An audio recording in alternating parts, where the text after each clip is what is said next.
જય શ્રી કૃષ્ણ. જય શ્રી કૃષ્ણ. તમારું નામ અને તમારા બાળક વિશે કંઈ તમે મને જણાવશો? મારું નામ પરમાર સંજયભાઈ ગોવિંદભાઈ છે. મારા બાળકનું નામ ભવ્ય સંજયભાઈ પરમાર છે અને મારું બાળક ત્રીજા ધોરણમાં અભ્યાસ કરે છે અને એમની ટકાવારી કુલ 4 આવી છે અને 98.69% આવ્યા છે અને મંગલમ સ્કૂલમાં એનું પહેલેથી જ નંબર આવે છે એમનો અને ભણતર બહુ સારું છે અને સ્કૂલે સારી છે. એનું પરિણામ આટલું સારું આવ્યું છે તો તમને સંતોષ છે? હા, પૂરેપૂરો સંતોષ છે. શાળામાં શિક્ષકો અને શાળા આટલી મહેનત કરાવે છે તો એના વિશે તમે શું કહેશો? શિક્ષકો અને સ્કૂલમાં એટલી મહેનત કરાવે છે તો બાળકો માટે બહુ સારું છે. ભવિષ્યમાં એને આગળ લઈ જાય અને આગળ જતા એને કામ લાગે એ રીતનું બહુ સરસ ભણાવે છે.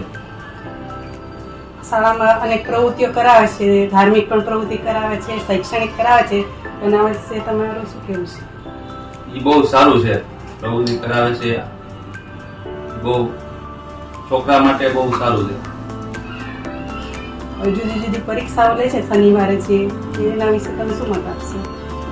એ તો યુનિટ ટેસ્ટ લેશે એ તો બહુ સારું છે કે આપણે છોકરાનો અમને ખ્યાલ આવે કે ભાઈ બાળકને કઈ રીતનું આગળ છે, કઈ રીતનું એનું ટકાવારી આવે છે, એની ઉપરથી આપણે આખા વર્ષનું ખ્યાલ આવી જાય અમને કે કઈ રીતનું બાળકનું ઓળું છે તો આપણે કંઈ પણ એને કહી શકીએ. સંસ્થા બધું કરે છે બાળક વિશે તો તમે બીજા વાલીને શું સંદેશો આપશો? અમે તો વાલીઓને એમ કહીએ કે ભાઈ મંગલમ સ્કૂલમાં મૂકો અને એનું ભણતર ચાલુ છે અને સ્કૂલે સારી છે અને એના શિક્ષક મિત્રો બધા સારા છે અને બાળકને આમ મહેનત ફૂલ કરાવે છે અને એનામાં ધ્યાન બહુ આપે છે. ખૂબ ખૂબ આભાર તમારો. Thank you.